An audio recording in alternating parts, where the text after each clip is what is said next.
Welcome guys! Just me!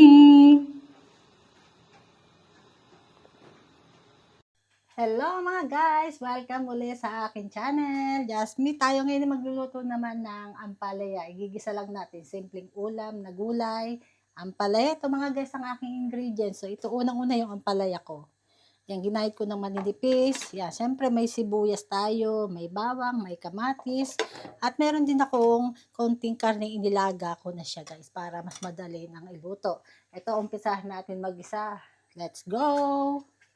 Umpisahan natin una-una sa sibuyas. May mainit na kawali na ako at may mantika na yan. Para diretso na tayo magluto. Simpleng ulam na Pilipinong gulay. Ampalaya. Siyempre, lagi nating uunahin ng sibuyas. Gisa natin ng maayos. Yan. Isa-gisa lang tayo, mga guys. Simpleng ulam lang to. Ngayon lang ulit tayo kakain ng gulay na ampalaya. Bihirang matagpuan to kasi dito sa mga market dito. Kaya yan. Pag meron nabibili, tayo ay magluluto naman para makakain ng gulay na ampalaya. Tapos yan, bawang. Ilagay na rin natin yung bawang. At ilalagay ko na rin itong ginahit kong maliliit na karne.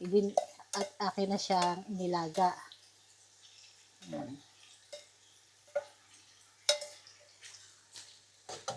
Sabay-sabay na gisa-gisa lang yan. Madali lang naman itong maluto at gulay, kaya nga inilaga ko na ang karne. Pero papupulahin natin maayos yung karne para mas masarap. So yan. Kaya kinukuha ko din sa inyo yung simpleng pagluluto lang ng gulay, konting sharing ng mga nilulutong ulam. Yung Filipino food, gulay na ampalaya. Kaya lang natin siyang maluto. Konting halo-halo. Yan.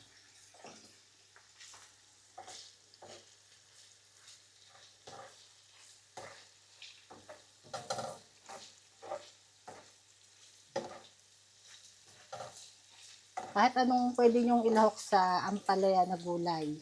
Pwedeng itlog. Ang akin, meron ng konting karne. Kaya sabi ko karne ang aking lalagay ngayon. Maiba naman. Kasi kalimitan iba ginagawa. Gisa sa itlog. Pero yun, masarap yun. Kung dahil nga meron akong konting karne, ito ang aking ilagay. Depende sa inyo kung anong mas prepare nyong ilahok. Kung saan sa inyo mas masarap. Yan.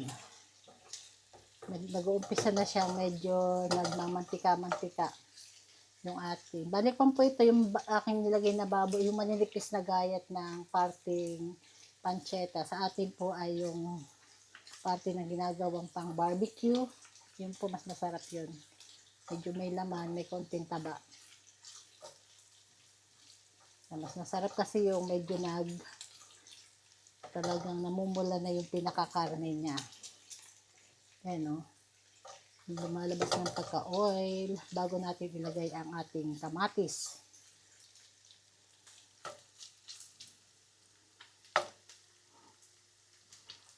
Wala, yan. Oh, ayan, atin munang dire-diretso lang yan guys. Yan, halo-halo lang. Ganyan talaga pagka nagluluto. May konting samang lab para masarap ang niluluto. Yan, tumikilabsik na.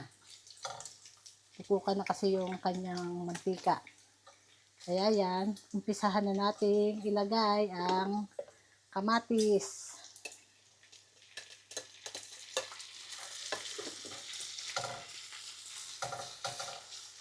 Ayan, di ba?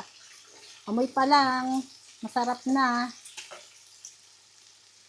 Wala pa ako nilalagay ditong lasa, wala pang asin to.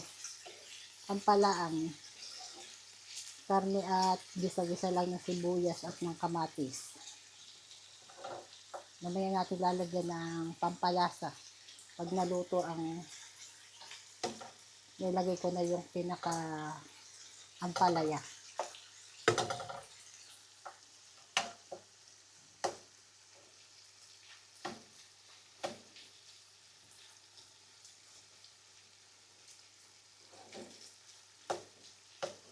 At hindi lutuin masyado ang kamatis para mas masarap, mas malasa.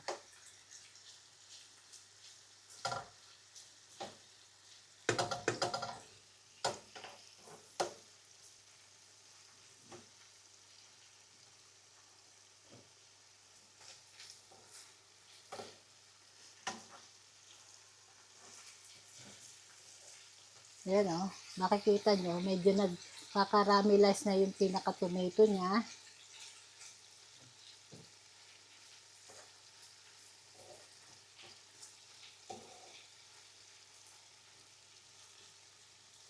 Mga ilang minutes na lang at ilalagay na natin ang ampalaya.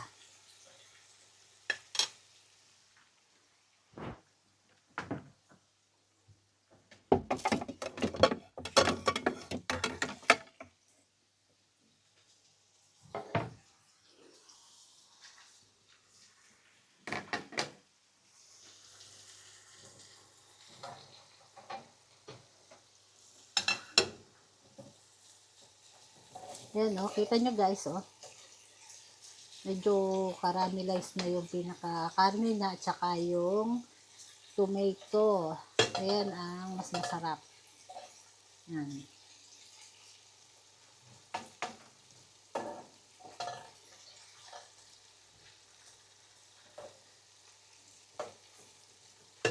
At ngayon guys, atin ang ilalagay ang ampalaya. Ito yun o.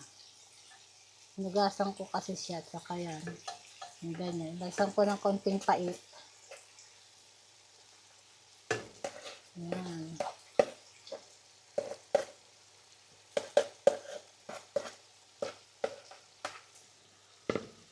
Huwag nating haluin guys. Tatakpan natin. Kaya natin siyang maluto ng ilang minutes.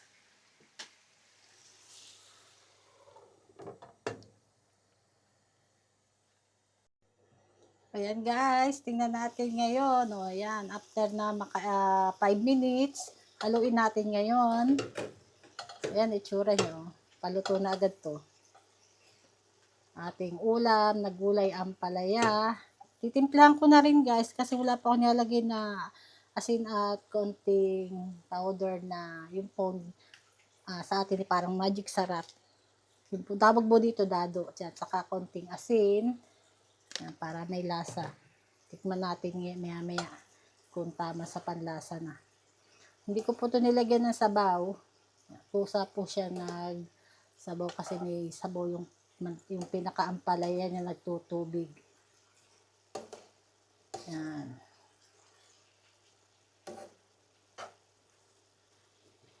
Ilang minutes na lang po ito at malapit nang maluto.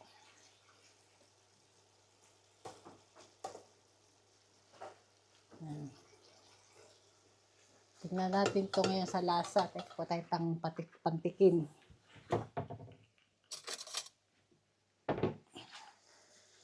Kung tama sa lasa. Kulang pa sa asin.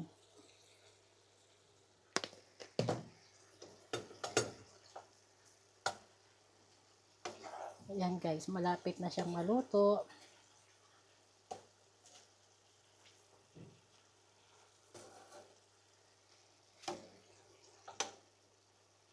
Wait lang ulit tayo siguro mga 5 minutes pa. Para malutong-maluto, maayos yung ating gulay. Takpan natin.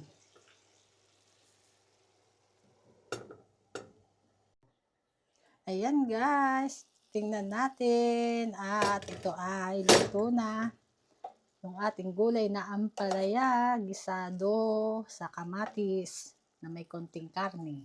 Ayan, ito ay luto na guys. Sa lasa, okay na rin siya. Oh. Ayan, itsura niya. Simpleng ulam na gulay ay masarap, masustansya. Yan, sharing ko lang to sa inyo, yung mga gusto rin magluto ng ampalaya. Simple lang po to. Yan mga guys, eto at ready to serve na po to.